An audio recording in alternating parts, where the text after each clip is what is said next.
Hello friends, welcome to the technical market wage. दोस्तों, आज का शेयर थोड़ा अलग है। मतलब नॉर्मली बहुत से लोग उसके बारे में नहीं जानते होंगे, उसके नाम के बारे में, और नॉर्मली उसके बारे में कोई डिस्कस भी नहीं करता। बट दोस्तों, स्टॉक इतना गजब का भाग रहा है कि कुछ बोल नहीं सकते, क्योंकि लगभग स्टॉक ने एक साल में 1200% का रिटर्न दिया है। एक साल का 1200% और एक वीक का 33% रिटर्न दिया है। दोस्तों, इससे आपको अंदाजा आ चुका होगा कि स्टॉक पिछले एक साल से इतना क्यों भाग रहा है, और ऐसा कौन सा स्टॉक है जो इतना भाग रहा है।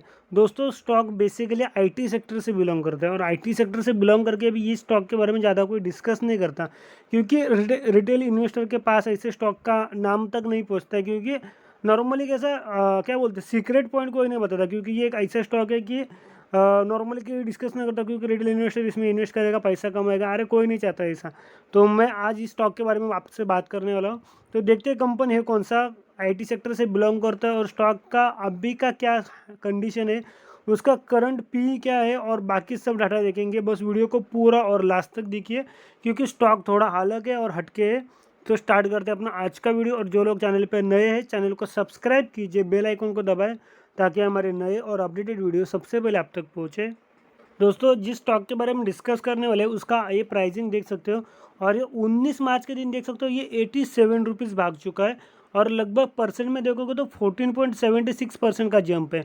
दोस्तों, इसके पहले मैंने 2 दिन पहले अंबुजा सीमेंट के बारे में वीडियो अपलोड किया। उसके पहले प्रीतिश नैंडी कम्युनिकेशन का एक शेयर है, जो कि जिसमें रतन टाटा जी इन्वेस्ट कर रहे हैं, और फ्रेशली उन्होंने खरीदा कि वो शेयर है जिसमें ज़्यादा उन्होंने स्टेक खरीदा है। तो देख सकते हो क्या न्यूज़ है, और क्यों स्टॉक भाग रहे हैं, तो वो भी देख सकते हो आप। और ये है अपना, देख सकते हो ये कंपनी का जो शेयर है अपना, ये शेयर ओपन ही लगभग हुआ था कितने पे, 583 पे ओपन हुआ था, और मार्केट क्लोज होते होते ये गया तक, कहाँ तक गया तो 677 तक। लगभग 87 रुपीज़ का जंप सिंगल डे में कहाँ मिलता है, और इतनी कम प्राइस वाला शेयर। अरे आप बोलोगे कम थोड़ी ना, 600 का शेयर है, लेकिन दोस्तों ये 600 का अभी बना है। शेयर था कितने पे देख सकते हो आप, 5 दिन पहले ये 500 पे था। 5 दिन में ये लगभग 170 रुपये भाग चुका है। और 1 मंथ की बात करोगे तो एक महीने पहले ये 450 पे ट्रेड कर रहा था दोस्तों। तो आप अभी आपको समझेगा कि शेयर ज़्यादा महंगा नहीं था, ये महंगा अभी हो चुका है। और 6 मंथ की अगर बात करोगे दोस्तों, तो 200 रुपये पे ट्रेड करता था। 6 महीने से 200 से ये 700 तक पहुंच चुका है दोस्तों।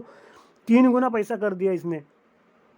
और ऑल टाइम की बात करोगे तो देख सकते हो कंपनी पुरानी है, मार्केट में 2014 में आई है। 71 पे मार्केट में आया था शेयर। 71 से देखो 2015 में डायरेक्ट 71 से ये एक साल में 250 तक पहुंचा था। फिर थोड़ा करेक्शन बोल सकते हो आप, 100 मतलब 100 के आसपास, 110 112 के आसपास पहुंचा था। एक रेंज में घूम रहा था, फिर 200 का लेवल। और लॉकडाउन के समय ये काफ़ी सस्ते दाम, मतलब 50 रुपये में भी मिल रहा था आपको मार्च में। और तब से जो उसने जंप लगाया दोस्तों, तो देख सकते हो आप, मतलब क्या बोलते हैं, एक अच्छा खासा मौका था हाथ में। एक साल की भी बात करोगे तो एक साल पहले 1200% का रिटर्न दे चुका है शेयर। तो लगभग वो 300 पे ट्रेड करता था शेयर ये। और दोस्तों, कंपनी कौन सा है, intellect design arena limited. Intellect design arena limited, जो एनएससी की साइड पे इंटेलेक्ट के नाम से ये। और फाइनेंशियल में आपको खाली उसका ईयर ही दिखेगा, कंपनी फाउंडेड का ईयर दिखेगा, जो कि है 18 अप्रैल 2011। और हेडक्वार्टर उसका चेन्नई में। सब्सिडरीज कंपनी भी है उसकी दो, जो Sonali polarise FT limited and एड्रिलिना ई सिस्टम के नाम से है, और मोर्स भी है। बट कंपनी ज़्यादा पुरानी, मतलब ज़्यादा नहीं भी नहीं, 2011 को फाउंडेड है, और 2003 साल में कंपनी मार्केट में भी आई है, 2014 में। तो ओवरऑल देखोगे तो कंपनी का शेयर इतना क्यों भाग रहा है, और इसका क्या मतलब रीज़न है, कंपनी का बिजनेस क्या है, सबसे पहले वो देखना है। और दोस्तों, अभी भी स्टॉक इतना भागने के बावजूद भी इसके हाई टारगेट्स बताए जा रहे हैं दोस्तों। अभी भी इसके काफ़ी हाई टारगेट्स दिखाए जा रहे हैं। तो मैं आपको दिखाता हूँ वो कितने हाई टारगेट्स है, क्या क्या है, कंपनी बिजनेस क्या करते हो। बस वीडियो को पूरा और लास्ट तक देखिए, स्किप ना कीजिए। दोस्तों, सबसे पहले थोड़ा official data, intellect design arena limited 677.95 पे ट्रेड कर रहा है। 87.20 का जंप है उसका सिंगल डे में, 14.76% का। प्रीवियस क्लोजिंग 590.75, ओपन 580 पे हुआ है।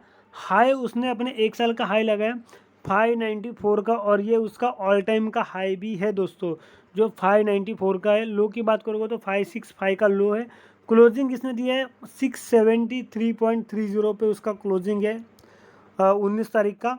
52 वीक लो की बात करोगे दोस्तों तो 50 के भी नीचे आया था, जो 25 मार्च को 43 पे ट्रेड कर रहा था दोस्तों, और कहा 43 और अभी कहा 677।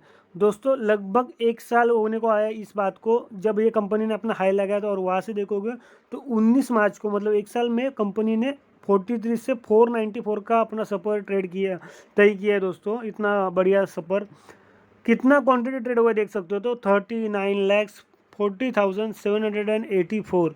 उसमें से डिलीवर का क्वांटिटी उठाया गया है 23,18,583।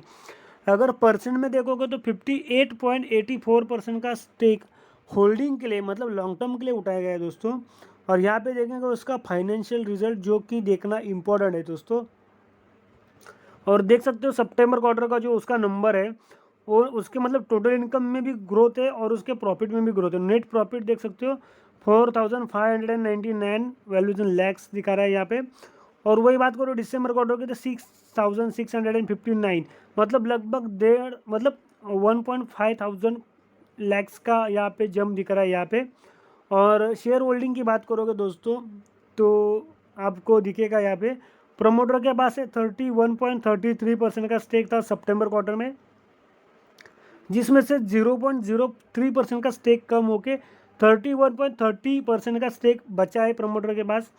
और दोस्तों देखना ये है कि पब्लिक के पास जो 67.98 है, जो अभी करंटली दिसंबर क्वार्टर तक, उसमें किसके पास कितना स्टेक है।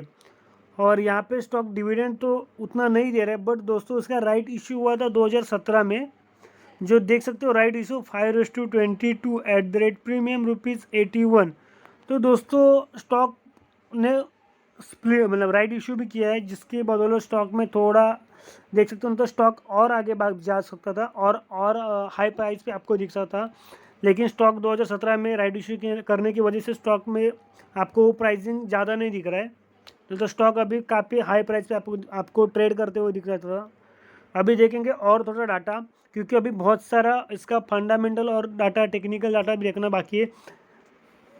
सबसे पहले देखते हैं इसका टारगेट्स। होल intellect design arena target price ₹640 ICICI direct ने 2 दिन पहले इसके टारगेट बताए थे 640 के, जो हिट हो चुके हैं ऑलरेडी, क्योंकि ये टारगेट हिट करके कंपनी 677 पे अभी लेटेस्टली ट्रेड कर रही है। 3 दिन पहले टारगेट दिया था इसका शेर खान ने 660 का 660, तो ये टारगेट भी कंपनी हिट कर चुकी है।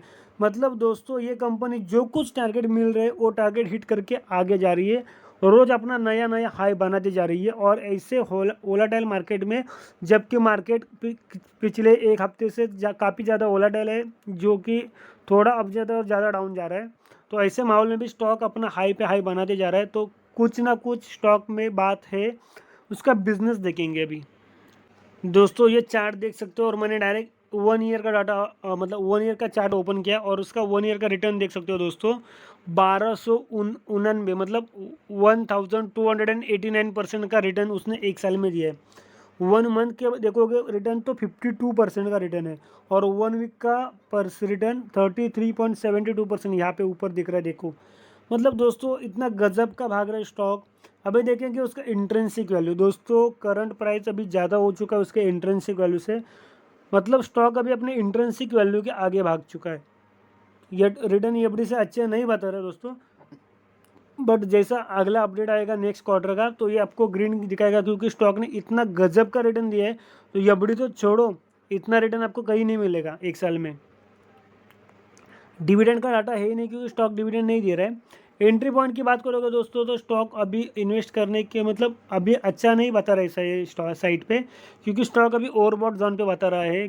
क्योंकि इसका रीज़न ये है दोस्तों, क्योंकि इसका जो पी है, प्राइस पर अर्निंग रेशियो, वो काफ़ी ज़्यादा हो चुका है। मैं आपको दिखाता हूँ, रेड फ्लैग्स भी फाउंड हो रहा है स्टॉक इन एएसएम लिस्ट। मैं दोस्तों किसी स्टॉक को प्रमोट नहीं कर रहा हूँ, मैं आपको जो कुछ डाटा है आपको फेयरली दिखा रहा हूँ। मैं किसी के फेवर में नहीं बता रहा हूँ कि नहीं नहीं आपको करना ही है।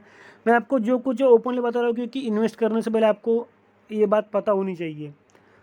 देख सकते हो उसका पी रेशियो जो प्राइस पर अर्निंग रेशो रहता है, और वो नॉर्मली 30 का पी रेशो हाई माना जाता है, और 10 का पी रेशियो रहता है वो नॉर्मल माना जाता है। मतलब 10 के पी रेशियो पे आप किसी स्टॉक को बाय करते हो तो आपको रिटर्न के चांसेस ज़्यादा रहते हैं, और 30 के पी भी रहते हैं, लेकिन थोड़ा हाई पी रहता है वो, क्योंकि वहाँ से स्टॉक में करेक्शन आ सकता है। यहाँ पे तो देख सकते हो दोस्तों सेक्टर का पी कितना है, 46.82 उसका सेक्टर का पी है, जो आईटी सेक्टर से बिलोंग करता है। और दोस्तों इसमें मतलब ये सेक्टर में उसके टीसीएस विप्रो जैसे स्टॉक आते हैं, क्योंकि ये आईटी सेक्टर के स्टॉक है, और उनका सेक्टर 46 पे ट्रेड कर रहा है दोस्तों, और ये शेयर 556.40 पी पे ट्रेड कर रहा है, मतलब 550 के पी पे ट्रेड कर रहा है दोस्तों, इतना आगे जा चुका है। और इतना जाने के बाद भी दोस्तों इसका बाइंग का रिकमेंडेशन 100% बताया जा रहा है दोस्तों। तो कैसा है, अभी थोड़ा रिस्की साबित हो सकता है यहाँ से, क्योंकि बाइंग का रिकमेंडेशन देख के कोई भी इसको बाई कर सकता है, बट थोड़ा फंडामेंटली देखोगे दोस्तों, फंडामेंटली टेक्निकली देखोगे तो स्टॉक थोड़ा अभी हाई प्राइस पे ट्रेड कर रहा है, थोड़ा क्या बोल सकते हैं ओवरसोल्ड जोन पे, और ये मतलब ओवरबॉट जोन पे ट्रेड कर रहा है। तो यहाँ से बाई करना थोड़ा रिस्की साबित हो सकता है, बट दोस्तों इसका मतलब ये नहीं कि यहाँ से स्टॉक नीचे ही गिरेगा। हो सकता है स्टॉक और थोड़ा आगे जाए और फिर वहाँ से करेक्शन आए, या हो सकता है यहाँ से भी करेक्शन आ सकता है। तो दोस्तों इन्वेस्ट करने से पहले थोड़ा सोच समझ के, थोड़ा स्टडी करके, एनालिसिस करके इन्वेस्ट करना है। किसी ने बोला और ब्लाइंडली इन्वेस्ट किया ऐसा नहीं होता। कंपनी का बिजनेस देख लो, intellect design arena limited is engage in providing financial technology for banking, insurance and other financial services.